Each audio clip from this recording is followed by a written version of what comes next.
पूर्णगिरी मंदिर से दर्शन कर लौट रही अमरवती की हत्या की खबर ने पूरे बरेली को झंझोड़ दिया। पहले बताया गया कि हाईवे पर बदमाशों ने बाइक रोककर लूट की और विरोध करने पर अमरवती की चाकू से गोदकर हत्या कर दी, लेकिन असली कहानी इससे कहीं ज्यादा खौफनाक निकली। बरेली पुलिस ने इस केस की परतें जब खोली तो सामने आया कि ये कोई सड़क छिनैती नहीं बल्कि एक सुनियोजित साजिश थी, और इस साजिश का मास्टरमाइंड कोई और नहीं, खुद अमरवती का पति ओमचरण निकला। एसएसपी अनुराग आर्य के निर्देश पर एसओजी सर्विलांस और फॉरेंसिक टीम ने जब घटनास्थल का मुआयना किया तो कई सवाल खड़े हो गए। ना तो संघर्ष के निशान मिले, ना ही लूट का कोई प्रमाण। मोबाइल कॉल डिटेल और लोकेशन ने शक को यकीन में बदल दिया। पूछताछ में ओमचरण ने कबूल किया कि उसका मन्नत नाम की एक महिला से अफेयर चल रहा था। उसने उससे चोरी छिपे शादी भी कर ली थी, लेकिन मन्नत का दबाव था, जब तक पहली पत्नी को नहीं हटाओगे मैं तुम्हारे साथ नहीं रहूंगी। यही दबाव ओमचरण को हत्यारा बना गया। उसने अमरवती को सुनसान इलाके में ले जाकर उसकी हत्या कर दी, फिर खुद को हल्का फुल्का घायल कर लूट कर ड्रामा रच डाला। बरेली पुलिस ने इस पूरी वारदात का खुलासा महज 24 घंटे के भीतर कर दिया है। जाने इस पूरे मामले पर क्या बोली पुलिस अधीक्षक दक्षिण अंशिका वर्मा। दिनांक 30/31 जुलाई 2025 की रात को थाना आंवला स्थित कंथरी जाफरपुर से सूचना प्राप्त हुई। एक अनिल यादव नाम के व्यक्ति ने सूचना दी कि उनके दोस्त और उनकी पत्नी के साथ कुछ बदमाशों ने उनको घेर कर मारपीट की है। इस सूचना के उपरांत 112 की जो गाड़ी है वो मौके पर पहुंची और उसने जो दृश्य देखा वो कुछ इस प्रकार था। एक महिला अचेत अवस्था में और लहूलुहान अवस्था में वहाँ पड़ी हुई थी, और जो उनके पति थे महिला के ओमचरण, वो साइड में बैठे हुए थे। उनकी जो बाइक थी वो वहीं खड़ी हुई थी और बाइक में चाबी भी लगी थी। जो फ़ोन था इसमें ओमचरण का, वो उन्हीं के पास उपलब्ध था।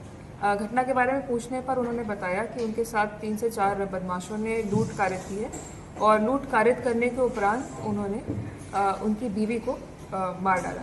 इस प्रकार का घटनाक्रम उन्होंने वर्णन किया। जो ये घटना स्थल था वहाँ पे कोई किसी प्रकार का CCTV camera, street light, mobile tower या कोई भी आबादी वहाँ पर उपस्थित नहीं थी। इस पूरे घटनाक्रम में कुछ चीज़ें संदिग्ध लग रही थी, जो कुछ इस प्रकार थी। जब ओमचरण से पूछा गया कि कितने बदमाश थे तो उन्होंने लगातार संख्या बदली। बदमाशों का हुलिया बताने में भी वो असमर्थ रहे। ओमचरण को कुछ विशेष दायरा चोट नहीं थी, जबकि उनकी पत्नी की मौके पे ही अचेत अवस्था में थी, वो उनकी मृत्यु हो गई थी। उनके द्वारा अपनी पत्नी को अस्पताल लेने का भी ऐसा कोई सार्थक प्रयास दिखाई नहीं दिया। और इसके अलावा उनकी पत्नी के जो अन्य आभूषण थे, कान के टॉप्स के अलावा, वो सब वहीं पे मौजूद मिले उनके शरीर पर, जैसे कि नाक की रिंग हो गई, कान की एक बाली, हाथ के कंगन, पायल, ये सब उनके शरीर पर ही थे। तो लूट जैसी घटना होना संदिग्ध लग रहा था प्रथम दृष्टया। मुख्य कारण क्या था, क्यों हत्या की गई? जब हमने इनसे गहनता से जांच की, एसओजी की टीम ने, सर्वेलेंस की टीम ने इस पूरे केस में गहनता से जांच की, तो यह ज्ञात हुआ कि ये जो घटना कारित की है पूरी सुनियोजित तरीके से की गई थी, और ये एक मन्नत नाम की महिला के साथ इनका प्रेम प्रसंग कुछ 6 महीने से चल रहा था, और उसी के क्रम में इन्होंने यह घटना कारित की।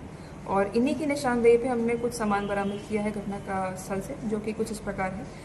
घटना में प्रयुक्त हुआ बाका, 10,000 रुपये जो लूटे हुए दिखाए गए थे, वो भी इनकी निशानदेही से घटनास्थल के पास से बरामद हुए हैं। जो एक दूसरा टॉप्स था कान का, वो भी घटनास्थल के पास से बरामद हुआ है, और इनकी मृत पत्नी का गले का पेंडेंट भी घटनास्थल के पास से बरामद हुआ है।